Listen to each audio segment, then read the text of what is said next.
மாறும் உலகில் மாறாத நடுநிலை செய்திகளுக்கு ஜியோ நியூஸ் தமிழ் சேனலை பாருங்க. எஸ்ஐஆர் அப்படிங்கிற திட்டம் பொதுமக்களுக்கு ஒரு விழிப்புணர்வுக்கான ஒரு திட்டம் தான். நிறைய பேருக்கு நமக்கு வாக்குகள் இருக்குது இல்லைன்ற மாதிரி தெரியல.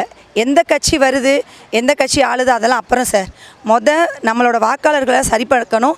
எத்தனை பேருக்கு வாக்குகள் இருக்குது இல்லைங்கிறத சரிபார்க்கக்கூடிய ஒரு திட்டம் தான் எஸ்ஐஆர் திட்டம். இதனால் மக்களுக்கு அவேர்னஸ் என்ன கிடைக்குதுன்னா, நம்ம இதுக்கு முன்னாடி வாக்குகள் அளிச்சிருக்கோமா, இதுக்கு முன்னாடி எத்தனை வாக்குகள் நம்ம போட்டிருக்கோம், எவ்வளோ பேர் இதில் வாக்கு போடாமலாம் இருந்திருக்காங்க, இது எல்லாமே சரிபார்க்கப்படுது. இதனால் மக்களுக்கு ஒரு நல்ல விஷயந்தான் நடக்குது. எவ்வளோ பேருக்கு வாக்குகள் மிஸ் ஆனது எல்லாமே இப்போ கரெக்டாகிட்டு இருக்காங்க சார்.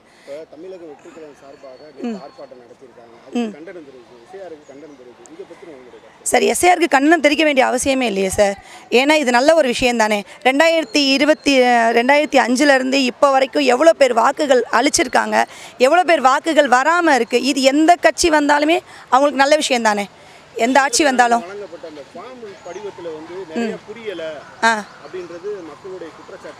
என்னங்க சார், தமிழில் தானே போட்டிருக்காங்க. Tamil plus English. பிஎல்ஓ எதுக்கு இருக்காங்க, பிஎல்ஓட்ட கேட்கலாம்.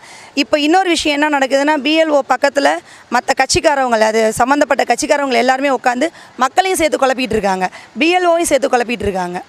அவங்களுக்கு அவேர்னஸ் கொடுக்கறதுக்காக தான் நம்ம எஸ்ஐஆர் கொண்டு வந்தது. இது அடித்தள மக்களுக்கான அவேர்னஸ்க்காக கொண்டு வந்த திட்டம்.